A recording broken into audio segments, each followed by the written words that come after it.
What did you think was in there? I want to tell you about the morning I almost lost my mind over a bagel.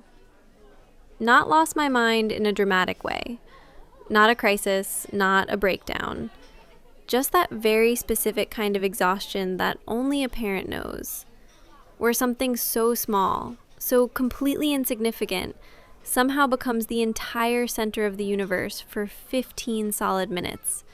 And you're standing there in your kitchen thinking, how did we get here? How did this become my life? Let me start from the beginning. My son had a sleepover on Sunday night. 4 of his friends, running around the house, playing games, staying up way too late. Normal kid stuff. My wife was out of town for work, so it was just me holding down the fort. Now, I want to be very clear about something. I am a good host. I take these things seriously. When kids sleep over at my house, they eat real food, not just cereal and juice boxes. Real breakfast. I have standards.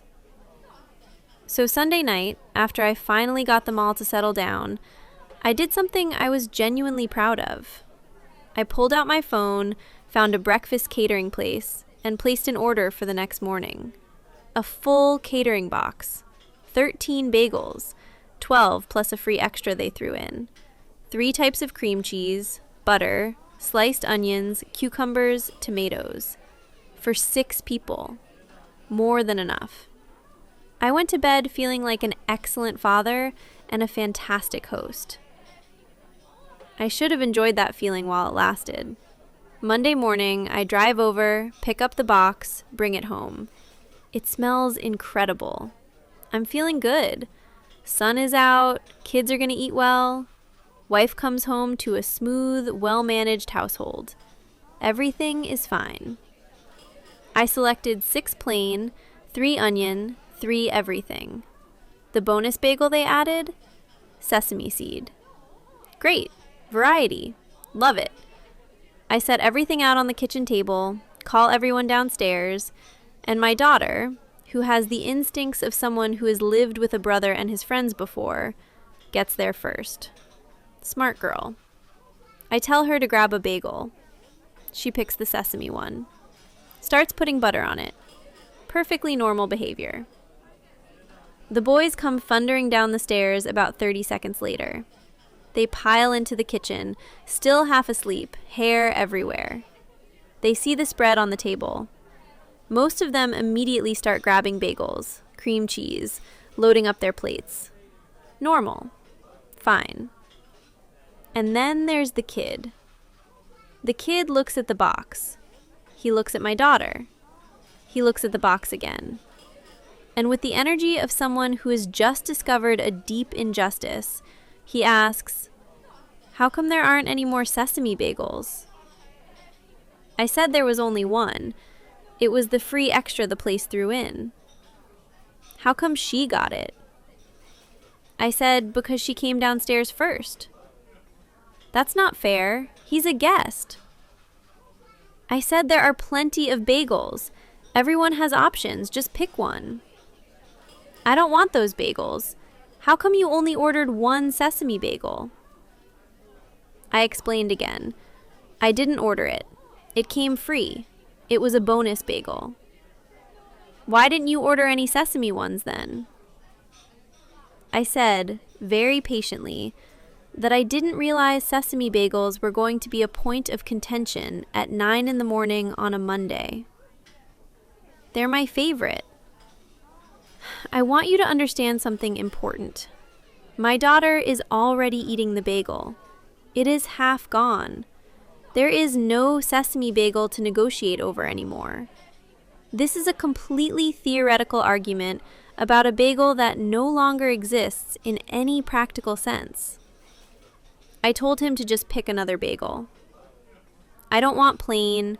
I don't want onion. I don't want everything. I said a plain bagel is essentially a sesame bagel without the seeds on top. Same dough, same taste, just without the seeds. That doesn't make any sense. He then looked me directly in the eyes and asked me to get back in my car, drive to the breakfast place, and buy him a sesame bagel. I need you to really hear that.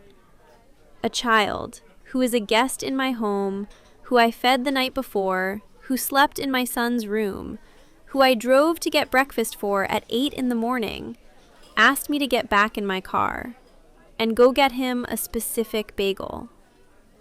I said, and yes, I used this exact word, and I stand by every syllable. I told him to stop acting like a brat, pick a bagel, or go to school without breakfast. He said I had to feed him, and I wasn't allowed to call him a brat. I said I had fed him. I provided food. I cannot physically place it in his mouth. That part is on him. And then, he picked up a butter knife, scooped cream cheese directly from the container, put it on his napkin, and ate it. Just the cream cheese, sitting on a napkin. No bagel, no nothing. Just a child eating plain cream cheese off a paper napkin with a butter knife, staring at me. To prove a point, the other kids are eating their bagels in complete silence at this point. My daughter has finished hers and quietly left the room. Even my son has the good sense to look down at his plate and say nothing. I packed them up, got them to school, and went home to clean up. There were 4 bagels left on the table. 4. That afternoon, my phone rang. His mother. She said she couldn't believe I had called her son a brat and let him go to school hungry. I walked her through the whole thing. 13 bagels, 6 people, 4 left over at the end. Cucumbers on the table, 3 types of cream cheese, every option available. Her son chose to eat cream cheese off a napkin as an act of protest, rather than pick a perfectly good bagel from a box of 12. She said I still had no right to call him a brat. I said, very carefully, because I was choosing my words, that I said he was acting like a brat. In that moment. Those are different statements. One is a character judgment. The other is a behavioral observation. I stand by the behavioral observation. She told me she was going to speak to my wife when she gets home. I told her to have a wonderful conversation. My wife also believes children should eat the food that is in front of them.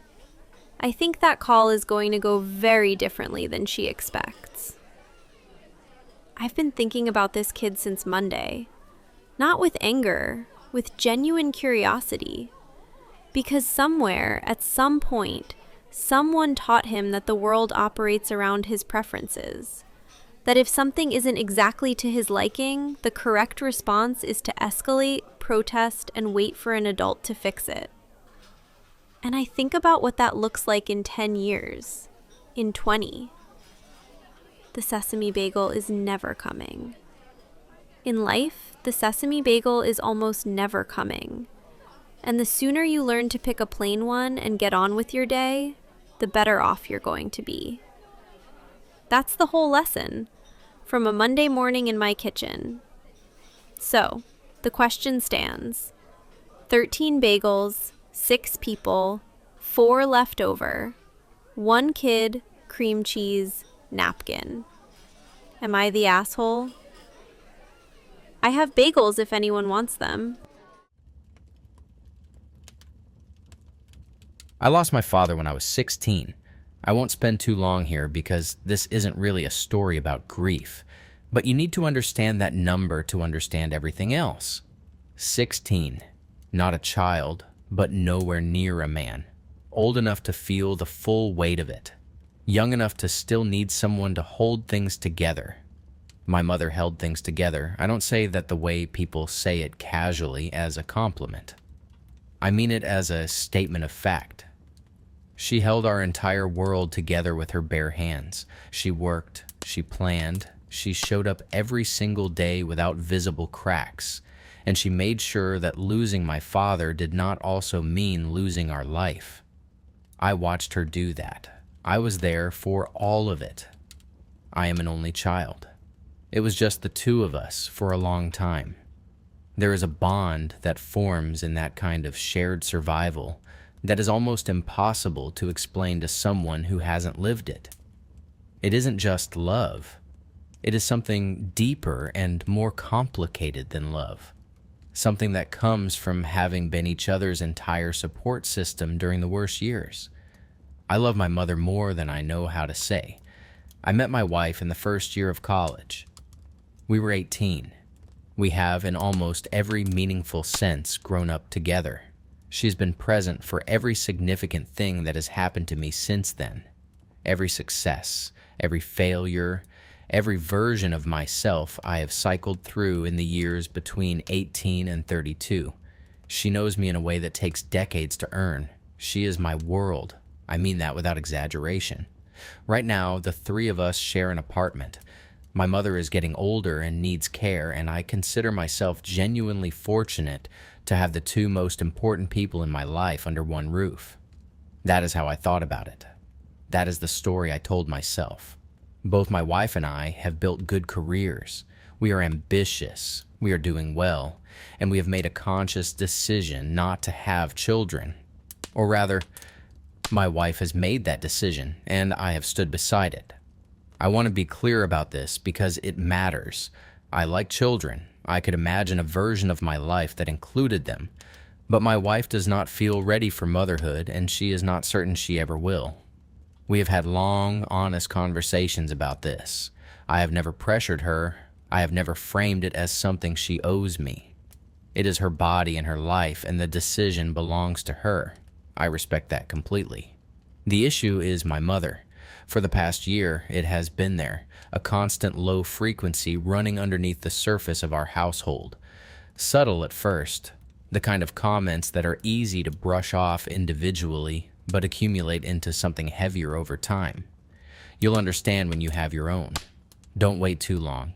Women regret it later. I told myself it would fade, that she would adjust, that it was just an older woman processing the gap between the life she had imagined and the life that was actually unfolding. I let it go. Month after month, I let it go. I should not have let it go for so long. 2 days ago, we had guests over, friends who brought their children with them. It was a good evening, quiet, warm, easy, the kind of night that reminds you why you have people in your life. After they left, the apartment went quiet. And then my mother looked at my wife and said, "You can't even give me one grandchild? Isn't that what women are meant to do? Your biological clock is already expiring." I watched my wife's face in the moment after those words landed. My wife said, quietly, steadily, "Isn't it my decision whether I want a child?" And it escalated from there. I stepped in. I told my mother to stop. I told her that whatever my wife decides is final, and that she did not get to speak to her that way. My tone was not gentle. I have never raised my voice at my mother before. Not once in 32 years. But something that had been building for 12 months came out in that moment, and I did not manage it carefully. I said what needed to be said, and I said it with more force than I have ever used with her. The house has been silent for 2 days. My mother is not speaking to me. She has not been eating properly. She has said she wants to move out. And I have been sitting with a weight on my chest that I do not quite know how to classify. Because I understand, somewhere beneath everything, that it is guilt. Real guilt. The kind that comes not from doing the wrong thing, but from doing the right thing in a way that caused pain to someone who doesn't deserve pain. This woman gave up things I will never fully know about to raise me alone after my father died. She held our life together when it could have collapsed completely. The thought of her sitting in her room, not eating, feeling like her own son turned on her. That thought does not sit easily with me. It does not sit easily at all. But I keep coming back to the other thing, the thing that broke in me when she said what she said. Your biological clock is already expiring. Isn't that what women are meant to do? My wife has never made my mother feel unwelcome. She has shared her home with her space, her daily life. She has been patient through a year of comments that would have broken most people's goodwill entirely. and in return, she sat across a table and was told that her worth as a woman was tied to whether she produced a grandchild. I think about a younger version of my wife, the 18-year-old I met in the first year of college who had her whole life in front of her and chose, out of every possible life available to her, to build one with me. I think about what it would mean for me to have stood in that room and said nothing, to have added my silence to my mother's words. I would have failed her, not in a small way, in a fundamental way. The kind of failure a marriage does not easily recover from because it tells the other person something about where they actually stand. I could not do it. I understand that my mother comes from a different time. I understand that for her generation, the question of having children was not really a question at all. It was simply what happened, what was expected, what defined a woman's purpose in the family structure. I do not believe she said what she said from cruelty.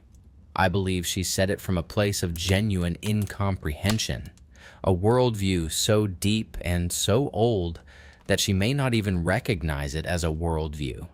She may simply experience it as the truth, but incomprehension is not innocence, and love is not a blank check. There are things you do not say to another person. There are lines that, once crossed, cannot simply be uncrossed with silence and the passage of a few days. I do not know how the next conversation with my mother will go. I know I will have it.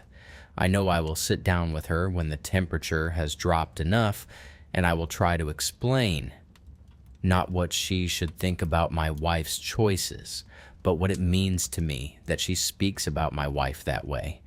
What it means for the home we all share, what it means for the future of the three of us living under one roof. I know I will be gentle. I know I will lead with love, because that is the only language that has ever worked between us. But I also know that I will not take back what I said, because I meant it. He asked whether he was the asshole for losing his temper with the woman who sacrificed everything for him. I think the question he is actually asking is different. I think the question is whether it is possible to love someone completely and still refuse to let them cross a line. Whether loyalty to the person who raised you means loyalty without limit.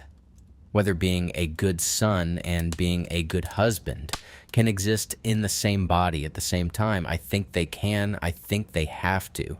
And I think the man in this story already knows the answer to his own question. He just needed someone to say it out loud.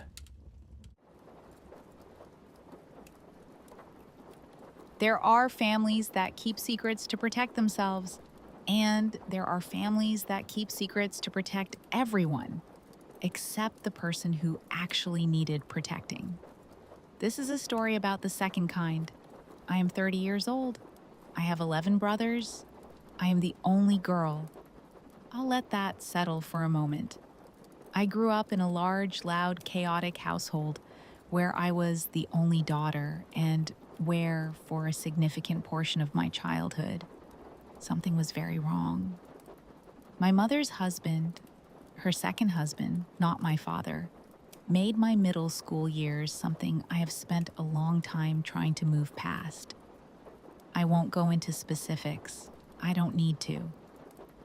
What matters is that no one in my family stopped it. No one intervened. No one stood between me and what was happening. The people who were supposed to protect me looked the other way. The moment I graduated high school, I left. I didn't pack slowly. I didn't have a dramatic goodbye. I simply walked out the door and did not look back. I am now no contact with my mother and her husband. Completely, permanently. I have a relationship with about half of my brothers, the ones I can manage. But my mother and that man do not exist in my daily life, and I have worked very hard to keep it that way. Several months ago, I received a wedding invitation. My older brother, Adam, 33, one of the brothers I do still speak to, was getting married. The invitation had my name on it, my husband's name, and my children's names. I called Adam the same day. I asked him one question. Would his mother's husband be at the wedding? He said, of course. I told him I was coming alone. My children and my husband would not be in the same room as that man. I would make an exception for myself for one day because I love my brother and I wanted to celebrate something good in his life. But that was the line. That was all I was willing to give. Adam told me his fiancée, her name is Abby, would be devastated. Abby had no family of her own, no siblings, both parents gone. She had been hoping that marrying into our family would give her the big family she never had. She wanted everyone together. I told Adam I was sorry, I truly was. But I wasn't bending. The wedding was beautiful. I sat in that ceremony and watched my brother, this person I grew up with, who knew everything and said nothing, who I love anyway because that's how family works. I watched him marry someone who looked at him like he was the best thing that had ever happened to her. And I was glad for him. Whatever complicated feelings I carry, I was genuinely glad. At the reception, Abby found me. She was warm and funny and immediately curious about me in the way that people are when they've been told a version of someone that doesn't quite add up. She called me Adam's mysterious little sister. She said she'd heard about me but felt like the pieces never fit together properly, and then she asked me why I was never around. I felt my whole chest tighten. I told her it was something she really needed to talk to Adam about, that it wasn't my story to tell, that there were conversations she should be having with her husband. She looked at me quietly for a moment and then told me she had tried. She had asked Adam. She had asked other brothers. The answer she always got was the same, that I was dramatic, that I was a brat, that I had been throwing a years-long tantrum over nothing. She said that after 5 minutes of talking to me, she didn't believe that version at all. I told her again, please, talk to Adam. And then she said something that stopped me completely. She told me she was 10 weeks pregnant. She said her baby would have no aunts, uncles, or cousins from her side of the family. Nothing. She had been holding on to the hope that this family, my family, would be the village her child grew up in. She said she thought that maybe if she understood what happened, she could help fix it, help bring everyone together properly. I stood there for a long moment, and I made a decision. I told her that the man my mother is married to hurt me, that he made my entire middle school experience a nightmare, that no one in my family protected me until I was old enough to find people outside of it who showed me that I didn't have to accept what I had been accepting. And that the moment I had the freedom to leave, I left. I did not elaborate. I didn't need to. I turned around, walked to my car, and drove home alone. During their honeymoon, Abby did what people do when they've been handed a piece of information that reframes everything. She investigated. She found his arrest record. She found the charges. She found his name still listed on the registry. And then she reached out to the other women, the wives, the girlfriends, the partners of my 11 brothers, the ones who had been brought into this family without ever being told what was underneath it. None of them knew, not one. The fallout was fast. 4 of my brothers are now facing divorce proceedings, including Adam. 2 others had already been left by the time I understood what was happening. My phone stopped being a phone and became something I could barely look at. Message after message, call after call, every one of them some version of the same accusation.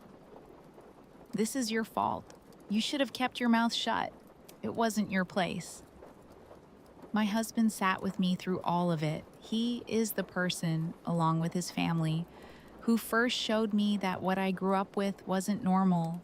He looked at me and said, without any hesitation, that I did nothing wrong, that the people who hid this from their partners made their own choices, that the only person responsible for the consequences of a secret is the person who chose to keep it.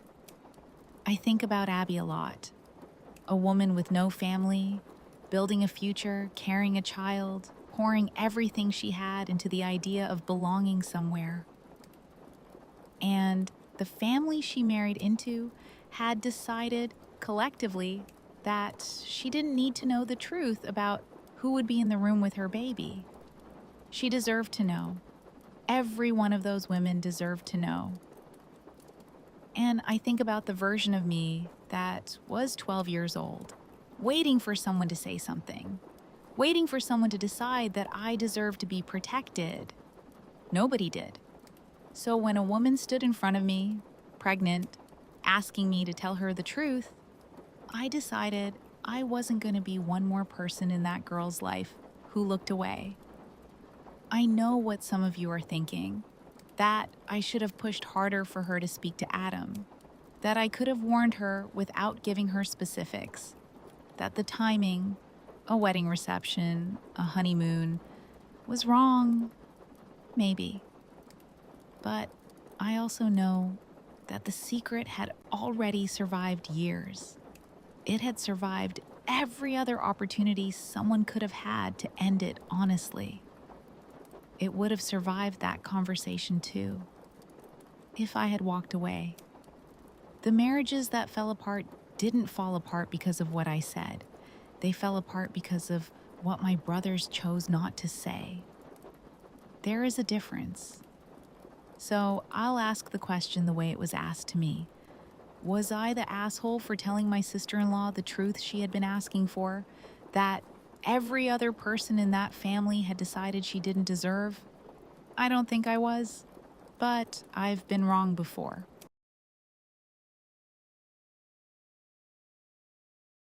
There is a version of the blended family that exists in movies and television and the imagination of people who have never actually tried to build one.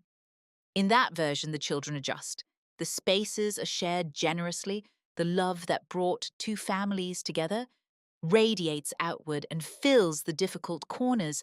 Everyone finds their place. Everyone belongs. And then there is the version that actually exists in real houses with real children and real histories that did not begin with each other. This is a story about that version. I have two children, a daughter who is 16 and a son who is 10. My husband has three children, a daughter who is 16, a daughter who's 14, and a son who is 10. When we built this household together, we did our best to make the space work. The boys share a room. My two stepdaughters share a room. My daughter has her own room. This is my home. My daughter's room has been hers since she was small. It is the room she grew up in, the room that holds her things and her history and her sense of having somewhere in the world that belongs entirely to her. I want you to hold on to that detail because everything that follows turns on it. My two stepdaughters fight constantly. I do not mean the ordinary friction of siblings sharing space. I mean something more sustained and more exhausting, a conflict that has been running so long that neither their father nor I have been able to identify where it began or what would genuinely end it. My husband has tried. He has intervened, mediated, taken things apart and put them back together and arrived each time at the same place. The older stepdaughter takes things, her sister's belongings, handled carelessly, damaged, not returned. My husband and I have tried compensating for what gets taken or ruined, but money does not address the behavior. It addresses the aftermath and leaves the source untouched. My own daughter has not been immune to this. She has had things taken from her by her older stepsister. My response was practical. I had a lock installed on her bedroom door. My husband objected because his younger daughter wanted a lock too, which was a reasonable feeling but an unworkable solution. given that she shares her room with the very person she needs protection from. The lock stayed on my daughter's door. The fighting between my stepdaughters continued. After a particularly bad period, my husband came to me with what he called the only solution. He wanted to move his older daughter out of the shared room and into my daughter's room. I said, no, I want to walk through my reasoning carefully because I think it matters and because I think it is easy from the outside to flatten this into a story about favoritism or selfishness without sitting with what is actually being asked. My older stepdaughter takes things that do not belong to her. She has done this consistently, over time, without meaningful change in the behavior, despite consequences and conversations and attempts at resolution. Placing her in a room with my daughter, whose belongings she has already taken before, whose space she does not currently have access to, is not a neutral arrangement. It is placing my daughter in the position of having her private space invaded by someone with a documented pattern of exactly that behavior with nowhere left to retreat to. My daughter did not create this problem. The problem exists between my stepdaughters. Moving it is not solving it. It is relocating it, and the relocation comes at my daughter's expense. I suggested an alternative. Mix the rooms differently. Put children together in new configurations that might break the existing dynamic. My husband said, no, boys and girls do not share rooms. That was the end of that conversation. I want to note, without dwelling on it too long, that the same principle he applied absolutely to his son's situation. He was asking me to set aside entirely for my daughters. His son's comfort was a firm boundary. My daughter's was a negotiating position. I noticed that. He called me selfish, unsupportive. He said I was telling him to handle his own daughters as though they had nothing to do with me, as though I had drawn a line through the household that separated my children from his. And I have been sitting with that accusation honestly because I think it deserves honest engagement. There is a version of what I said that could be read that way.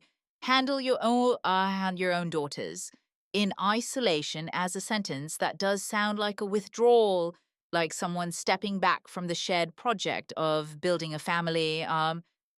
But I did not say it in isolation.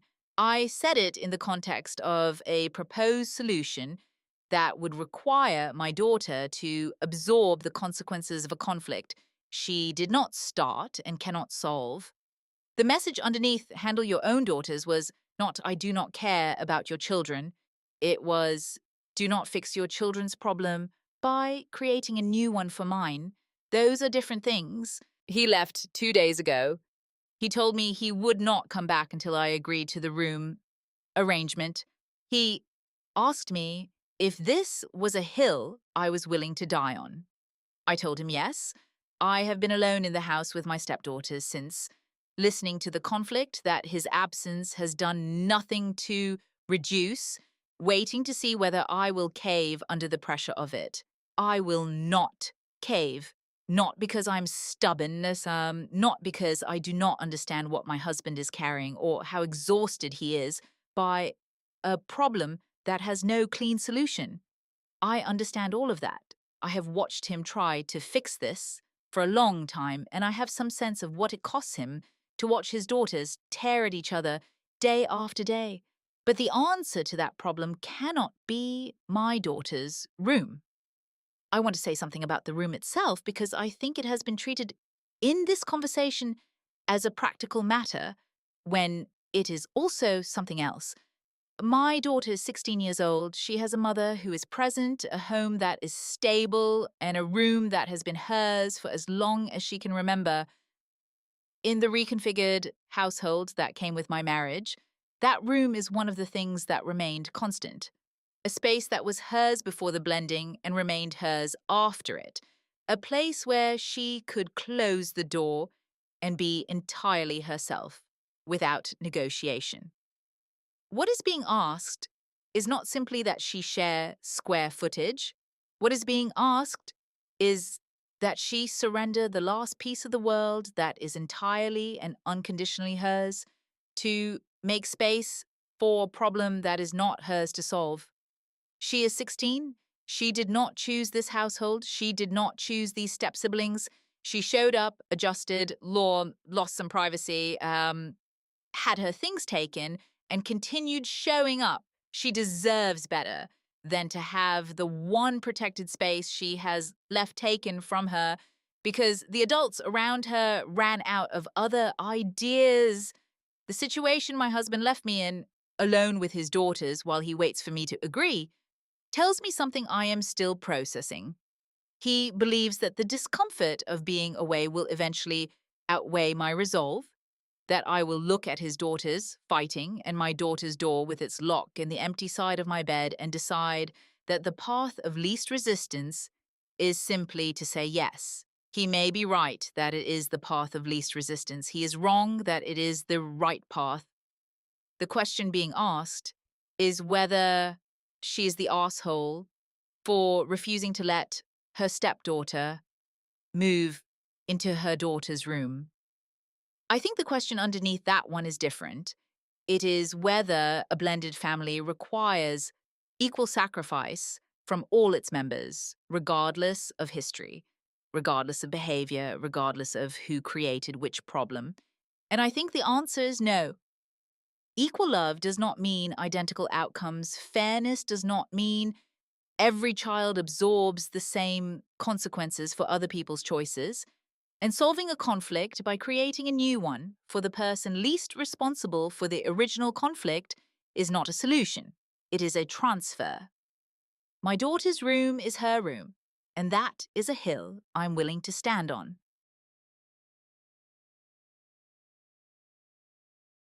There is a specific kind of loss that nobody prepares you for, not the loss of a relationship. People prepare you for that one. There are entire industries built around heartbreak. Songs, books, therapists, friends who show up with wine, and the willingness to tell you she wasn't right for you anyway. The world knows what to do with a breakup. What the world does not know what to do with is the loss that comes after, the secondary loss, the one that arrives 6 weeks later when you realize that the people who were supposed to be unconditionally in your corner have quietly chosen a different corner entirely.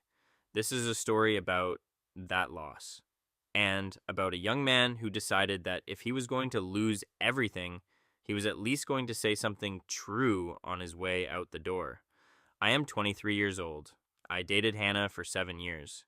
We moved in together after a few years and built a life together. A shared apartment, shared routines, the kind of deep interwoven existence that takes years to construct and feels, from the inside, like something permanent. I loved her. I want to say that clearly because it matters for everything that follows. This was not a casual relationship. This was 7 years of my life given to another person in good faith. The way I found out it was over was not a conversation. It was not Hannah deciding she was honest enough to tell me the truth. It was the fact that one of the men she had been sleeping with got her pregnant and then left her, and the resulting chaos made everything impossible to hide any longer. She had been cheating for years. Not once, not a single terrible mistake born of a single terrible night. Years. 3 men that I know about. And I will never know if that is the complete list or simply the list that became impossible to deny. When I asked her why, when I sat across from the person I had shared my life with for 7 years and asked her the only question that mattered, she told me she had not wanted to be with me anymore but could not bring herself to leave. Because she did not want to lose my family. She loved my family. She had loved them, she said. Even before we started dating, they treated her better than her own family ever had. They were warm and present and generous in all the ways her own home had never been. I have spent a significant amount of time since then wondering whether she dated me in order to have them, whether I was ever the point or whether I was simply the door. I ended things immediately. That part was not complicated. Whatever grief came with it, whatever years of shared life, had to be unraveled. The decision itself was immediate and final. What I expected to follow was equally simple in my mind. My family would be there for me. They would be hurt on my behalf, angry on my behalf, and they would do what families do when one of their own has been genuinely wronged. They would close ranks. For 6 weeks, I believed that was what was happening. And then I found out my mother and my sister had been talking to Hannah every day, checking on her. And then Hannah was invited to my parents' house for dinner. And then she and my sister resumed the girls' days they used to have when Hannah and I were together. I went to my family and told them how this felt. I was not looking for an ultimatum at that point. I was looking for acknowledgement. For someone to say, yes, we understand why this is painful. We will handle this carefully. What I got instead was an explanation of how alone Hannah was, how much they loved her, how she had been part of the family for so long that they could not simply let her go. They asked me to understand. I want to be honest about the next part because I think honesty is the only thing that makes this story worth telling. I gave them time. I stopped showing up to family dinners and gatherings, partly because I could not sit across from the situation and pretend it was acceptable, and partly, I will admit this, because some part of me believed that my absence would make them realize what they were doing, that they would feel the weight of it and come back to me. They did not come back. The dinners continued. The girls' days continued. Hannah remained woven into the fabric of my family's life, as though the previous 7 months had not happened, as though I was the variable that could be adjusted rather than her. At that point, I made a decision. I went to my parents' house one last time to collect the things I had left there. I told them, and two of my siblings, what was going to happen, that I was going to step away from the family entirely, that I was going to block them and stop engaging, and that this was not a tantrum or a negotiating tactic. It was a conclusion. They told me I was overreacting, that I was behaving like a toddler, that a grown man uses conflict resolution rather than petulant behavior, that I was being a brat. And I told them before I walked out and before I blocked every number in every account that I wanted to congratulate them on their choice, that they had chosen Hannah and lost me, and I hoped it was worth it. They did not receive that well. The messages that came in before the blocking was complete made clear that they felt I was being unfair and immature, and that my behavior reflected poorly on me rather than on them. I have been sitting with that assessment, not because I believe they are right, I want to be clear about that, but because I think the question of whether I am right is actually separate from the question of whether I handled it well. Those are two different things that often get collapsed into one, and collapsing them is how people avoid accountability in both directions. Here is what I know to be true. My girlfriend of 7 years cheated on me for years with multiple people. She did it not because of a moment of weakness, but as a sustained and deliberate choice maintained over time.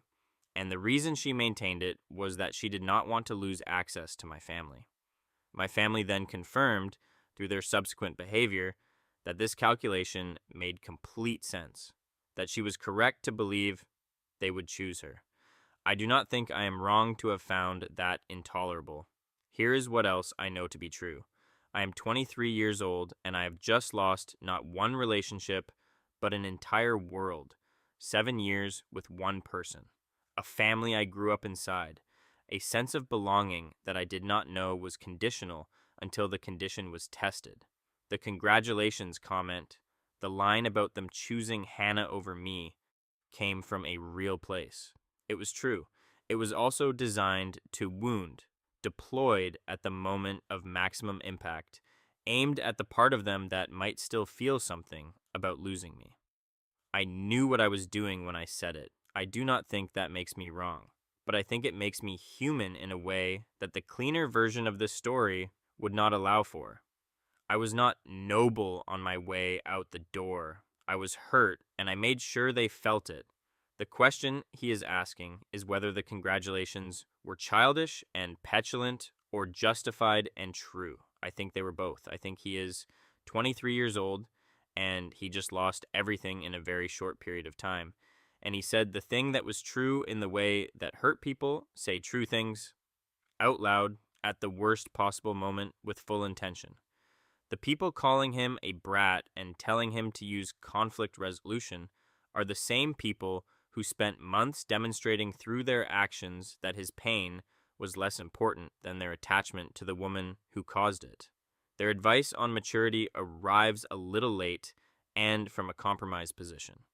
But I also think that somewhere, when the anger settles and the grief moves through its stages, there will be a version of this young man who wonders whether the door is permanently closed, whether congratulations was the last word he ever says to his family, whether he wanted it to be. That is the question worth sitting with. Not whether he was the asshole, but whether he is finished.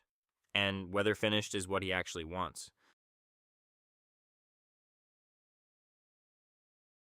There is a particular kind of exhaustion that only exists in the first weeks after having a baby. It is not like being tired after a long day.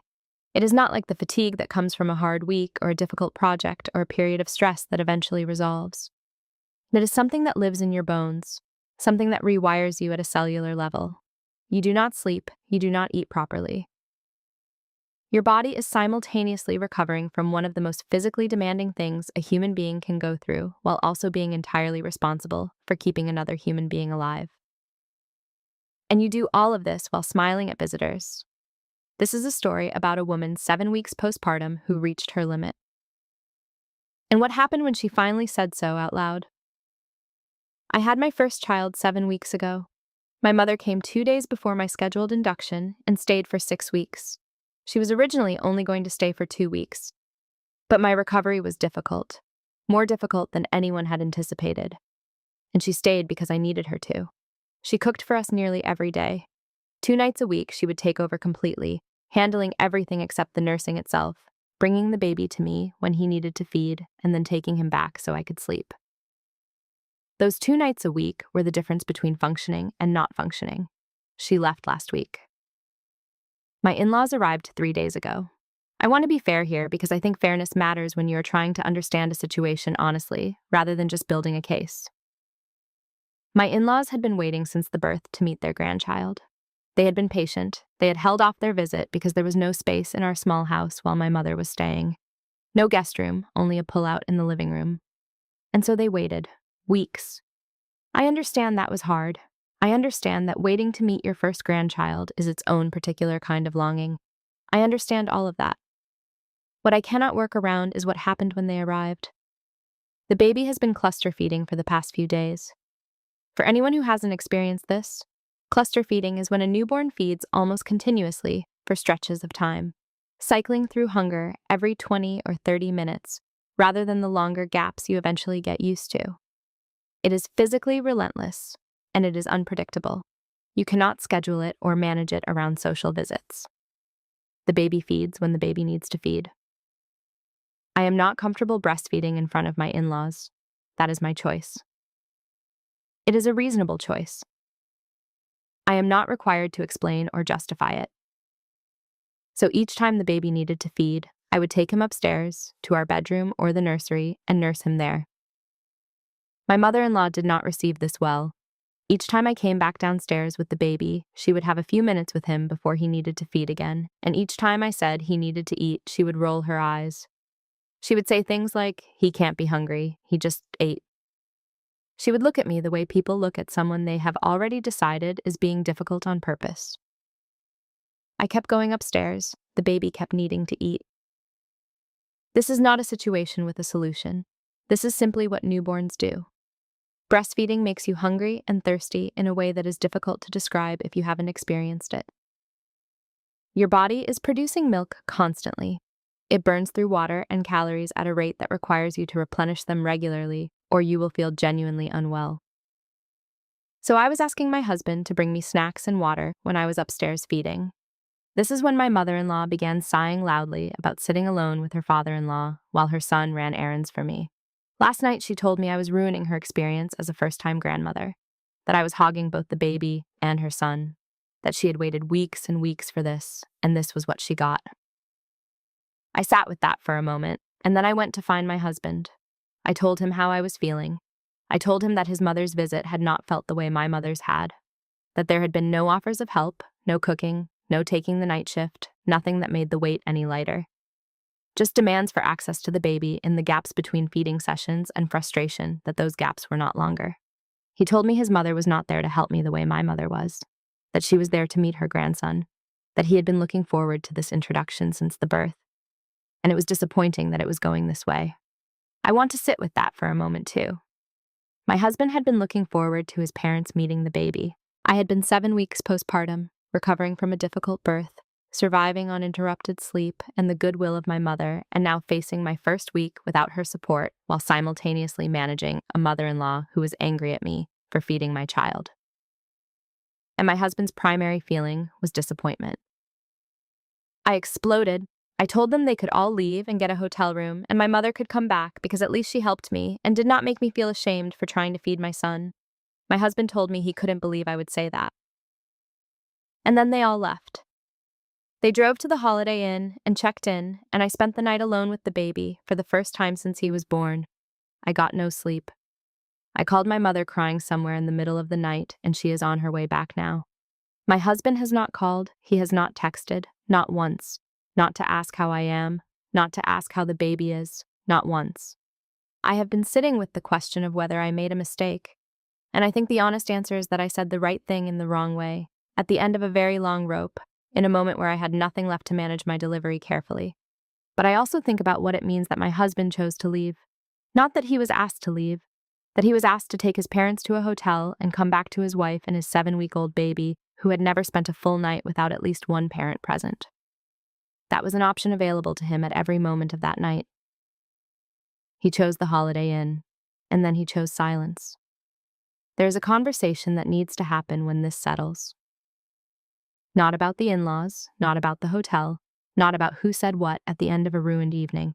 The deeper conversation, about what it means to have a partner in this, about what support actually looks like in the weeks after a baby arrives, about the fact that a woman can be surrounded by people and feel completely alone, and whether the person who is supposed to notice that did. I do not think she was the asshole for reaching her limit. I think she was a woman 7 weeks postpartum who had been running on empty for longer than anyone had asked about. And I think the most telling detail in the entire story is not what she said when she exploded.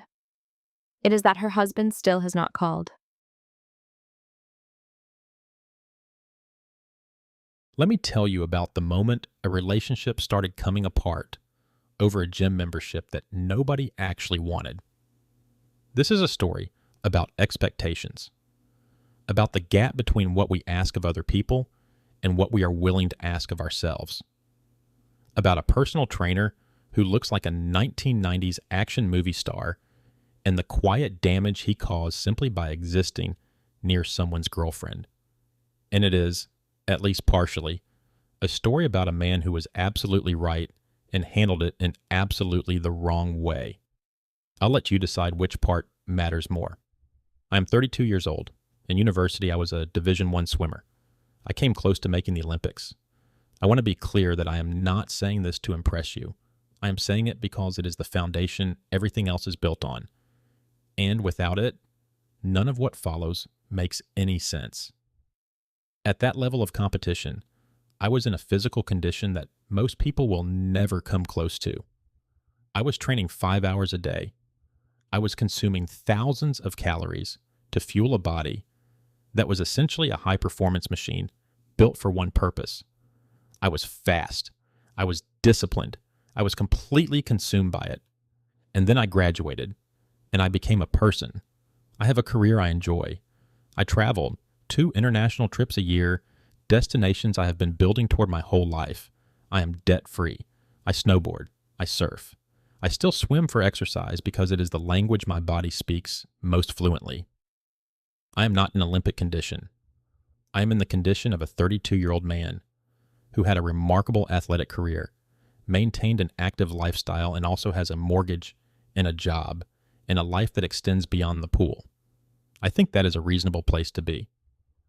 My girlfriend of 3 years is beautiful. She's a teacher, warm and funny, and good at her job.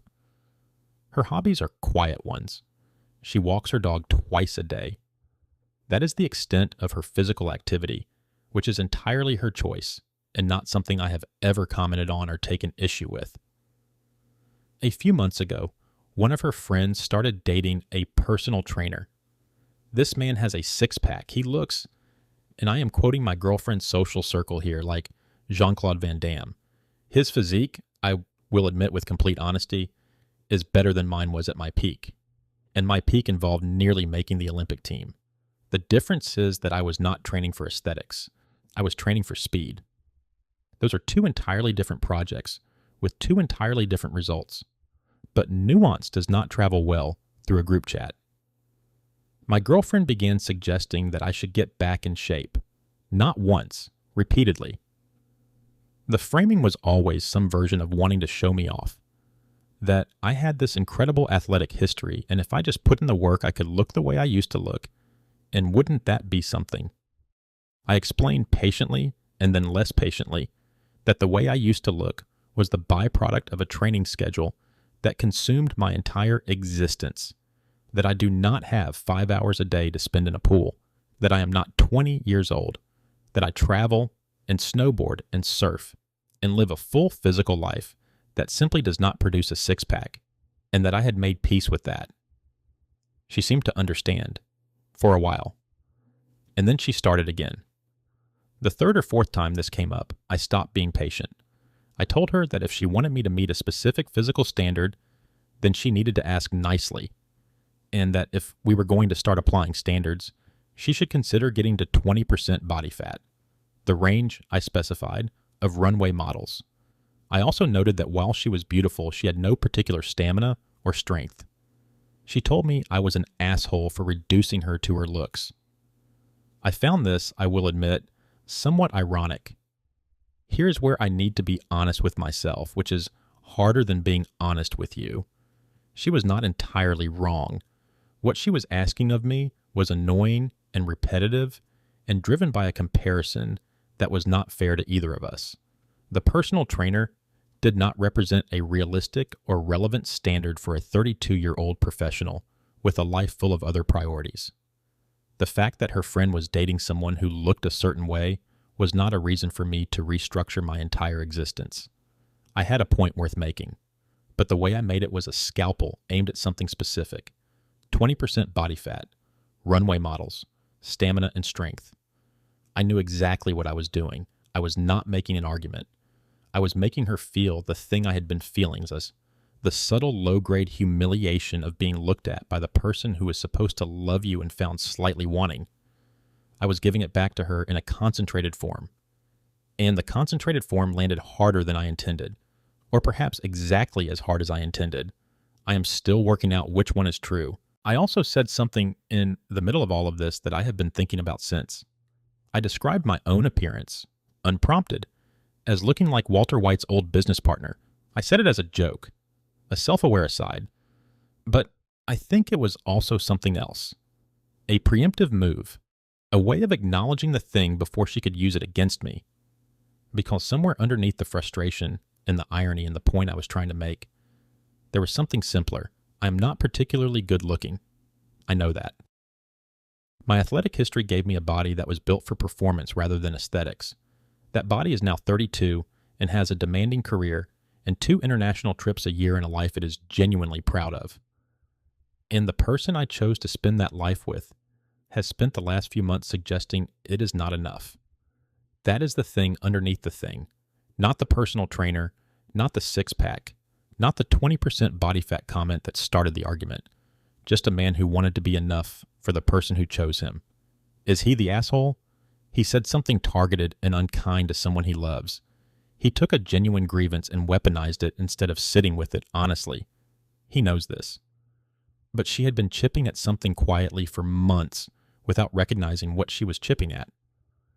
The question worth asking, the one that will determine whether this relationship has somewhere to go from here, is not who said the worst thing on the night it finally exploded. It is whether either of them can say the true thing. The one underneath all of it. The one that has nothing to do with body fat percentages or Olympic training schedules or a personal trainer who wandered into their relationship looking like the villain in an action movie. that conversation is still waiting to happen, and it is the only one that matters.